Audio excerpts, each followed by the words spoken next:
जय श्री कृष्णा।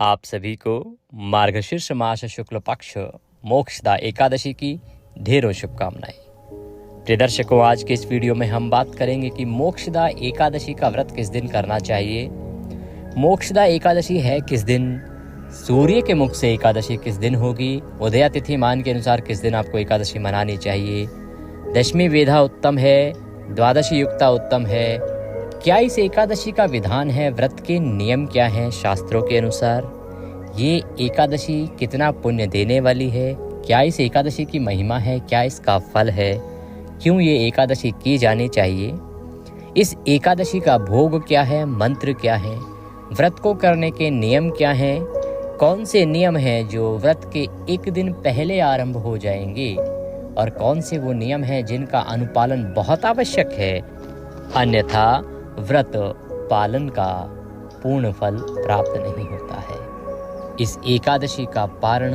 कब करना चाहिए, क्यों महत्वपूर्ण है और कैसे करना चाहिए, इस प्रकार से संपूर्ण जानकारी आने वाली एकादशी जो मार्गशीर्ष कृष्ण पक्ष अगहन मास कृष्ण पक्ष की एकादशी होगी उसके विषय में इस वीडियो के माध्यम से प्रदान की जाएगी। आपसे निवेदन है कि वीडियो यदि थोड़ा सा भी उपयोगी लगे तो कृपया एक बार लाइक अवश्य कर दीजिएगा।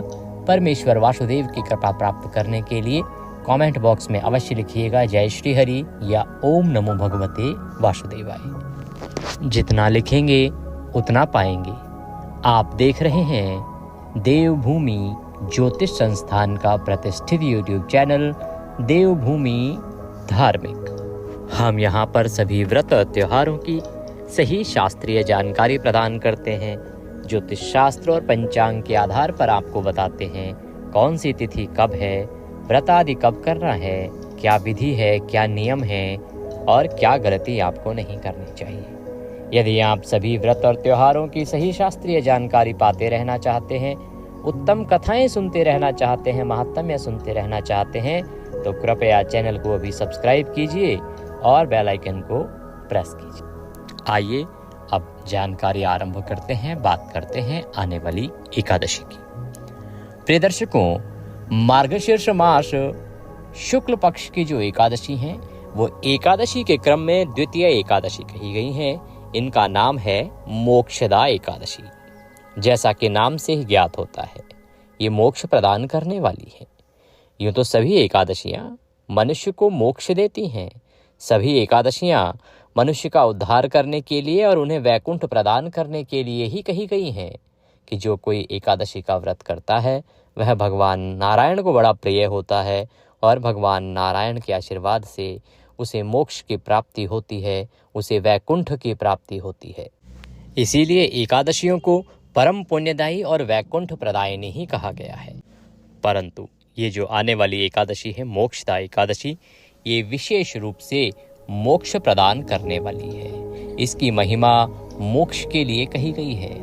भगवान नारायण की ये प्रिय एकादशी है और जो इस एकादशी का व्रत करता है उसके जीवन के संकट तो दूर होते ही हैं, परंतु यदि वो बड़े से बड़ा पातकी हो, महापातकी हो, महापापी भी हो, संकल्प करके इस एक एकादशी का व्रत कर ले तो उसका निश्चित ही उद्धार हो जाता है, ऐसा भगवान कृष्ण कहते हैं। भगवान कृष्ण कहते हैं कि जिस प्रकार से पूर्व काल में इस एकादशी ने महापातकी राजा का उद्धार किया, महापापी राजा का उद्धार किया, उसी प्रकार से यह एकादशी इसका व्रत करने वाले को पापों से बचाती है, उनके बड़े से बड़े पाप का नाश कर देती है। इसीलिए जो भी जन मोक्ष की कामना करते हैं या जो भी जन भगवान नारायण के आशीर्वाद की कामना करते हैं उन्हें ये एकादशी का व्रत अवश्य ही करना चाहिए। क्रम के अनुसार तो ये द्वितीया कही गई है क्योंकि पहली एकादशी आती है उत्पन्ना एकादशी जो अभी मार्गशीर्ष मास में कृष्ण पक्ष में थी। वहीं से एकादशी का चक्र शुरू होता है और उसी दिन एकादशी का प्रादुर्भाव हुआ था, इसीलिए उसे उत्पन्ना एकादशी कहा जाता है। बात करते हैं कि इस एकादशी के व्रत के प्रथम दिवस के नियम क्या रहेंगे, क्योंकि एकादशी का जो व्रत है वो एक दिवसीय नहीं होता। व्रत आप एक दिन करते हैं लेकिन इसका जो विधान है ना वो त्रिदिवसीय है, 3 दिन का विधान है इसका। पहले दिन से नियम शुरू होते हैं, दूसरे दिन व्रत है और तीसरे दिन पारण है। इसीलिए इस व्रत का पुण्य फल तो अधिक है, अर्थात इस व्रत को करने वाले को फल तो बहुत अधिक प्राप्त होता है, लेकिन उतना ही कठिन है इस व्रत के नियमों का पालन करना, उतना ही कठिन है इस व्रत को पूर्ण रूप से निभाना। मोक्षदा एकादशी के व्रत के एक दिन पहले आपको कुछ वस्तुओं का त्याग करना चाहिए और कुछ नियमों का अनुपालन करना चाहिए, नियमों को धारण करना चाहिए। नियमों में प्रमुख रूप से एकादशी के एक दिन पहले ही आपको जो स्नान करना है, उसमें जो भी माताएं बहनें बाल धोती हैं वो अपना सर धो लीजिए, क्योंकि जो नियम है उसके अनुसार एकादशी के दिन बाल कुछ प्रांतों में नहीं धोए जाते हैं। और ब्रह्मचर्य धारण कीजिए, ब्रह्मचर्य अपना लीजिए व्रत के एक दिन पहले से ही। ब्रह्मचर्य के साथ साथ एक दिन पहले ही आपको, जो लोग मांसाहार करते हैं, जो लोग मदिरा पान करते हैं, उनको मांसाहार और मदिरा पान का त्याग कर देना चाहिए व्रत के एक दिन पहले। लहसुन प्याज खाने वालों को भी एक दिन पहले इसका त्याग करना चाहिए। ऐसा नहीं कि आज खाएं पिएं खूब और कल व्रत करें, अनुचित है। व्रत के एक दिन पहले त्याग कहा गया है। मसूर की दाल नहीं खानी चाहिए, इसका त्याग व्रत के एक दिन पहले होना चाहिए। हरी पत्तेदार सब्जियां बिल्कुल भी नहीं खानी चाहिए, इसका त्याग भी पूर्णतः व्रत के एक दिन पहले कहा गया है। शहद का प्रयोग, शहद का प्रयोग भूल के भी हमें नहीं करना चाहिए। एकादशी अनुष्ठान में शहद का प्रयोग वर्जित होता है। हाँ, कुछ एकादशी होती हैं और एक द्वादशी भी होती हैं जिन पर शहद की महिमा अधिक होती है। इसके अतिरिक्त सभी एकादशियों पर मूलतः शहद का प्रयोग जो है वर्जित है। तो शहद जो है दशमी तिथि से ही आपको छोड़ देना चाहिए। कांसे के पात्र का प्रयोग आपको व्रत के एक दिन पहले ही बंद कर देना चाहिए।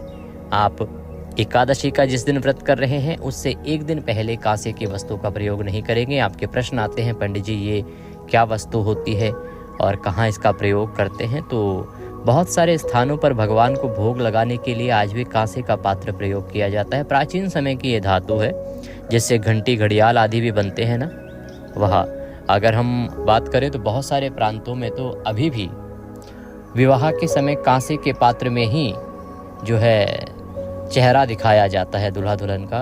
एक विशेष विधान होता है जिसके तहत कांसे की 2 कटोरियों का प्रयोग होता है। तो इसी प्रकार से कांसे का जो पात्र है जिससे घंटियां भी बनते हैं, घड़ियाल आदि बनते हैं, जिनसे हम घंटी आदि बजा के आरती करते हैं, वो सभी कांसे से बने होते हैं। तो ये कांसे का जो प्रयोग है ना, ये आपको दशमी तिथि को ही बंद कर देना है। इस प्रकार से इन नियमों का पालन करना है। खाने में मैंने बताया मसूर की दाल, हरी पत्तेदार सब्जियां, बैगन मूली नहीं खाने हैं। और व्रत के एक दिन पहले नियम कहता है कि आपको एक वक्त का ही आहार ग्रहण करना चाहिए। इस नियम का पालन यदि आप कर पाएं तो उत्तम है, ना कर पाएं तो कोई बात नहीं। लेकिन अगर सायंकाल को भी आप अन्न ग्रहण कर रहे हैं तो उस अवस्था में आपको सात्विकता के नियमों का अवश्य पालन करना है। सात्विक आहार ही ग्रहण करना है। रात्रि को दंत धावन आदि करके सोइए जिससे कि अन्न का दाना मुंह में ना रहे। और उसके बाद एकादशी व्रत वाले दिन सुबह सूर्य उदय से पहले उठ जाइए। उठने के बाद स्नान आदि करके स्वच्छ वस्त्र धारण कीजिए। स्वच्छ वस्त्र धारण करके और आप एकादशी व्रत पूजन तथा संकल्प आदि करेंगे। इससे पहले आपकी जो भी दैनिक पूजा पाठ है उसको आप कर सकते हैं। आप यदि मार्गशीर्ष महात्म्य सुन रहे हैं उसको सुन सकते हैं। आज की जो कथाएं हैं उनका श्रवण कर सकते हैं। तुलसी पूजन भी कर सकते हैं। यहाँ पर बहुत सारे लोग पूछते हैं कि पंडित जी एकादशी को तुलसी पूजन किया जाता है कि नहीं? जी हाँ, एकादशी को तुलसी पूजन किया जाता है, शास्त्र अनुसार है। शास्त्रों में कहीं भी एकादशी के दिन तुलसी पूजन को वर्जित नहीं कहा गया है। यह मान्य है और ये उतना ही उत्तम है जितना अन्य दिनों में होता है। एकादशी पर तो विशेष रूप से तुलसी पूजा का विधान भी कहा गया है, इसीलिए विधान से तुलसी पूजन कीजिए। तदुपरांत आप भगवान नारायण के निमित्त इस एकादशी का व्रत पूजन करेंगे। पूजन करने के लिए क्या सामग्री आपको चाहिएगी उसको आप एक बार नोट कीजिए, उसको एकत्र कीजिए। सामग्री के रूप में भगवान दामोदर की कोई प्रतिमा या तस्वीर आपके पास हो तो अति उत्तम रहेगा, क्योंकि इस एकादशी पर भगवान के दामोदर स्वरूप की पूजा विशेष रूप से कही गई है। इसीलिए इसका जो मंत्र है वो भी रहेगा दामोदराय नमः। भगवान दामोदर के स्वरूप की पूजा इस एकादशी पर अत्यंत फलदायिनी है। अगर दामोदर स्वरूप ना हो तो कोई बात नहीं, आप किसी भी स्वरूप की प्रतिमा या तस्वीर ले सकते हैं, उसका पूजन कर सकते हैं। भगवान को स्थापित करने के लिए चौकी लीजिएगा। चौकी पर बिछाने के लिए एक पीला या लाल वस्त्र होना चाहिए। इसके अतिरिक्त रौली मौली, पान सुपारी, लौंग, इलायची, धूप, दीप, नैवेद्य, पुष्प की माला, इत्र, जनेऊ, ये सामग्री है जो आपको पूजा के लिए चाहिएगी। इसके अतिरिक्त भगवान को पंचामृत से स्नान कराना चाहिए। तो पंचामृत बनाने के लिए थोड़ा सा कच्चा दूध, दही, घी, शक्कर और गंगाजल, शहद का प्रयोग जो है वो वर्जित होता है एकादशी पूजा में, इसलिए इस एकादशी पर शहद प्रयोग नहीं करना है। ये सामग्री आप पंचामृत के लिए लीजिएगा। ये सारी सामग्री एकत्र कीजिए। सारी सामग्री एकत्र करके एक लोटा लीजिए तांबे का, उसको अच्छे से मांज लीजिए। अच्छे से साफ करने के बाद पहले उसमें थोड़ा सा गंगाजल डालिए, तदुपरांत शुद्ध जल भरिए। ये सारी सामग्री एकत्र करके और आसन लगा के बैठ जाइए। जो भी आपका पूजा स्थल है, जहाँ बैठ के आप पूजन करते हैं भगवान का या एकादशी का पूजन करते हैं, ये जो भी उपयुक्त स्थान आपके यहाँ पे है, वहाँ पे आसन लगा के बैठ जाएं, उत्तर दिशा की ओर मुख करके। सबसे पहले एक फूल लीजिए और फूल के माध्यम से ये जो लोटे में जल भरा है ना, इस जल से छींटे दीजिए सभी सामग्री पर और उस स्थान पर जहाँ बैठ के आप पूजन कर रहे हैं। ओम पवित्रो पवित्रवांग सर्वांग वस्तांगतोपि वाम यह स्मरेत पुंडरीकाक्षं सभयंतरः शुचिः। ओम पुनातु ओम पुनातु ओम पुनातु ओम। इस प्रकार से आपने जल छींटे देके उस स्थान को पवित्र किया है, शुद्ध किया है तथा सामग्री को पवित्र किया है, जिसे कि भगवान के निमित्त अर्पित किया जा सके। क्योंकि सामग्री हम तक पहुंचने तक बहुत से हाथों से होकर निकली होती है, न जाने किसने किस अवस्था में उसको छुआ हो, इसीलिए इसका शुद्धिकरण बड़ा आवश्यक होता है। अब हम पूजन आरंभ करेंगे। भगवान की चौकी लगाइए। चौकी के ऊपर लाल या पीला जो वस्त्र है आपके पास, वह वस्त्र बिछाइए और भगवान की तस्वीर या प्रतिमा को स्थापित करेंगे। जो भी स्वरूप आपके पास है उसकी स्थापना करेंगे, उनको विराजमान कीजिए।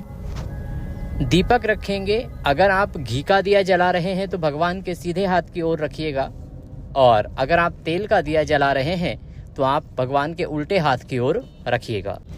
उसकी विपरीत दिशा में आप धूप को स्थापित कीजिए। इस प्रकार से भगवान की आपने स्थापना की है। स्थापना करने के बाद संकल्प करते हुए पूजन आरंभ करेंगे। सबसे पहले आप अपने हाथ पे जल लीजिए।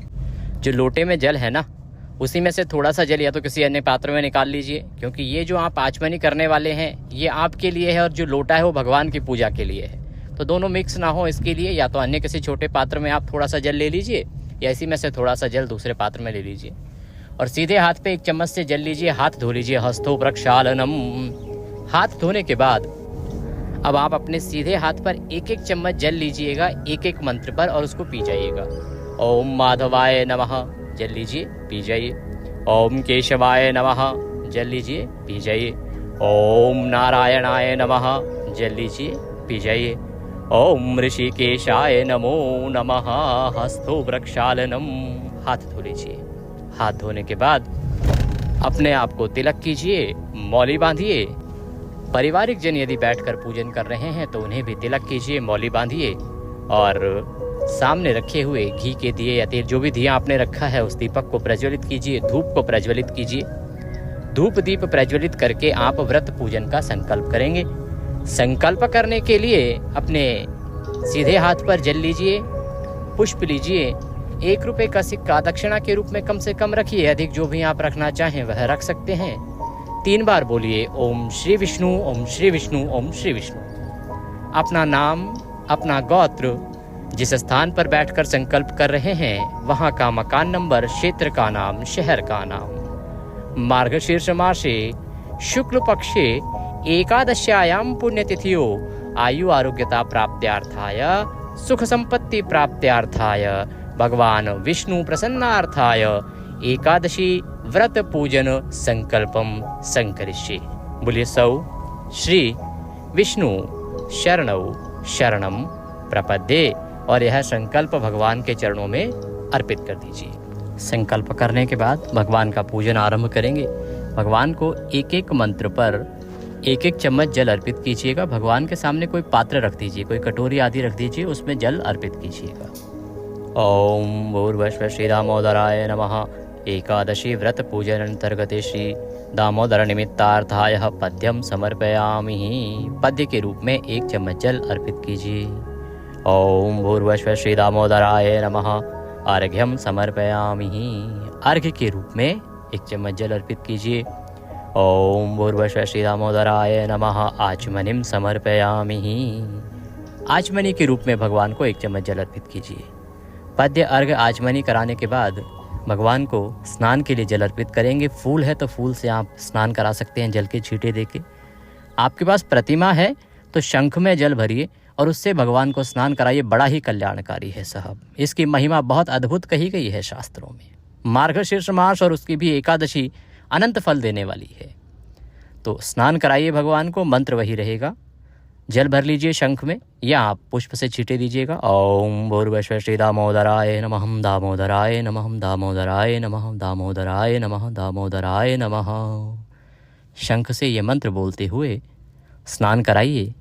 शंख से स्नान कराने के बाद, जल से स्नान कराने के बाद पंचामृत से स्नान कराएंगे भगवान को। तो पंचामृत बना लीजिए। जो तस्वीर पर पूजन कर रहे हैं वो पंचामृत को फूल पर लगा लीजिए और भगवान को अर्पित कीजिए। जो प्रतिमा का पूजन कर रहे हैं वो प्रतिमा को नहलाइए, अर्पित कीजिए पंचामृत। ओम भूर्भुवः श्री दामोदराय नमः। पंचामृतम समर्पयामि। पंचामृत अर्पित करने के बाद भगवान को शुद्ध जल से पुनः स्नान कराइए। अब फिर से शंख ले लीजिए। जिनके पास प्रतिमा है वो शंख से स्नान कराएंगे भगवान को। उस जल में थोड़े से पुष्प डाल लीजिएगा, वो और अधिक कल्याणकारी हो जाएगा। ओम दामोदराय नमः। जो तस्वीर पर पूजन कर रहे हैं वो पुष्प से जल के छींटे दीजिए। ओम भूर्भुवः श्री दामोदराय नमः। शुद्ध्योदक स्नान निमित्तार्थाय शुद्ध जलम समर्पयामि। शुद्ध जल अर्पित कीजिए भगवान को। शुद्ध जल से स्नान करा के वस्त्र अर्पित करेंगे तो वस्त्र के रूप में मौली का 1 टुकड़ा तोड़िए, वह भगवान को अर्पित कीजिए। ओम भूर्भुवः श्री दामोदराय नमः। वस्त्रम समर्पयामि। वस्त्रम उपवस्त्रम यज्ञोपवीतम। यज्ञोपवीत अर्पित करेंगे। यज्ञोपवीत क्या? जनेऊ लीजिए, उसको रौली कुमकुम आदि से तिलक कर लीजिएगा और उसको अर्पित कीजिएगा। ओम भूर्भुवः श्री दामोदराय नमः। यज्ञोपवीतम समर्पयामि। अब भगवान को तिलक कीजिए। ओम भूर्भुवः श्री दामोदराय नमः। तिलकम समर्पयामि। तिलक कीजिए। तिलक करने के बाद भगवान को पुष्प अर्पित करेंगे। माला होगी तो माला पहनाइएगा। ओम भूर्भुवः श्री दामोदराय नमः। पुष्पम समर्पयामि। माल्यार्पणम कुरु। माला पहनाइए, माला है तो, अन्यथा पुष्प अर्पित कीजिए। पुष्प अर्पित करने के बाद भगवान को धूप दिखाएंगे, दीप दिखाएंगे। ओम भूर्भुवः श्री दामोदराय नमः। धूपम अग्रापयामि। ओम भूर्भुवः श्री दामोदराय नमः। दीपम दर्शयामि। धूप दिखाइए, दीप दिखाइए और भगवान को नैवेद्य अर्पित कीजिए। नैवेद्य में क्या? आप फल ले सकते हैं, मिठाई ले सकते हैं या मिश्री ले लीजिए। जहाँ बताशे मिलते हैं आप बताशे ले लीजिएगा। भगवान को अर्पित कीजिएगा भोग के रूप में। ओम भूर्भुवः श्री दामोदराय नमः। नैवेद्यम समर्पयामि। भगवान को नैवेद्य अर्पित कीजिए।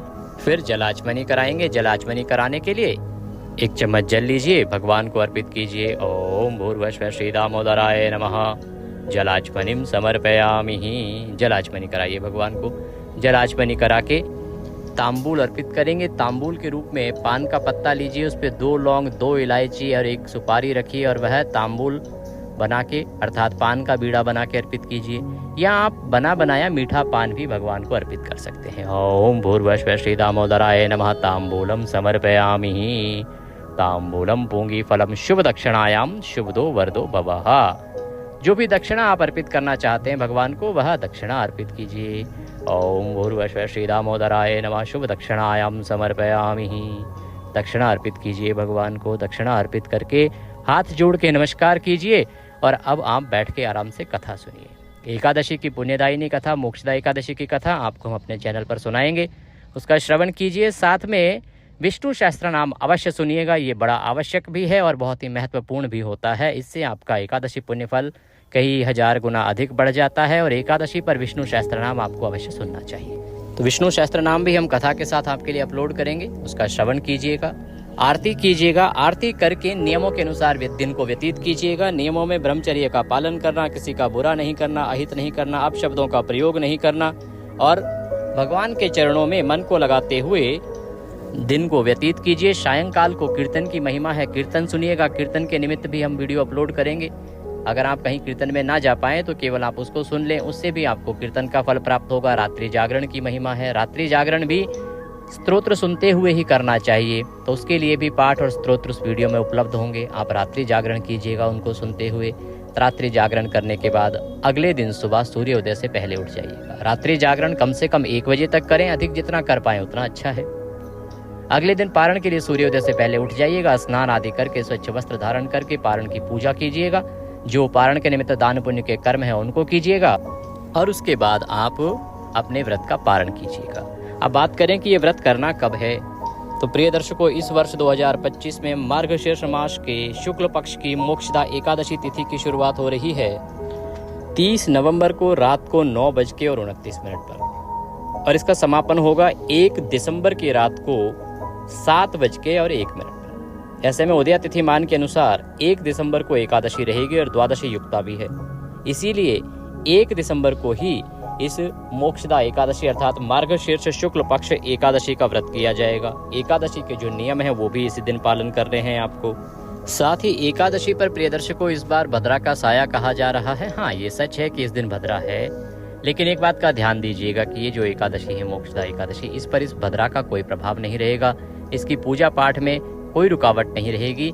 आप अपने विधि विधान से पूजन करें। ये भद्रा इस एकादशी के पूजा पाठ में नगण्य है, इसका कोई महत्व नहीं है। पारण आपको व्रत के अगले दिन अर्थात 2 दिसंबर को करना है और पारण के लिए जो शुभ समय रहेगा वो रहेगा सुबह 7 बजे से लेके और 9:05 तक। तो ये थी जानकारी आने वाली एकादशी मोक्षदा एकादशी के विषय में।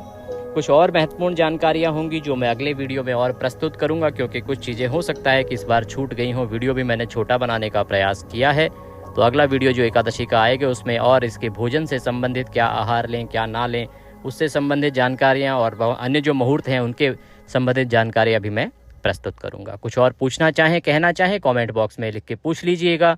दक्षिणा स्वरूप यदि कुछ भी भेजना चाहें तो स्क्रीन पर नंबर आ रहा है 900 से, उस पर भेज सकते हैं। QR कोड आ रहा है, उसको स्कैन करके उस पर भी भेज सकते हैं। और प्रतिदिन सुनना ना भूलिएगा मार्गशीर्ष मास महात्म्य, क्योंकि एकमात्र ये हमारा चैनल है जो आपको सही महात्म्य जो भगवान नारायण के द्वारा कहा गया है, जो भगवान ब्रह्मदेव के पूछने पर भगवान विष्णु ने सुनाया था, वह महात्म्य सुनाया जा रहा है। और मार्गशीर्ष मास की महिमा कार्तिक से अधिक है, इसको समझिए। कार्तिक मास स्नान और महात्म्य श्रवण करने से 1 करोड़ गुना अधिक फल मार्गशीर्ष मास महात्म्य और स्नान करने का है। अभी 15 दिन बचे हैं, तो इनमें प्रतिदिन मार्गशीर्ष मास महात्म्य श्रवण कीजिए और उसका लाभ लीजिए। और ये मैं नहीं कह रहा हूँ, ये नारायण के वाक्य हैं कि ये कार्तिक मास से 1 करोड़ गुना अधिक पुण्य देने वाला है। भगवान नारायण सब पर कृपा करें। हरे कृष्ण।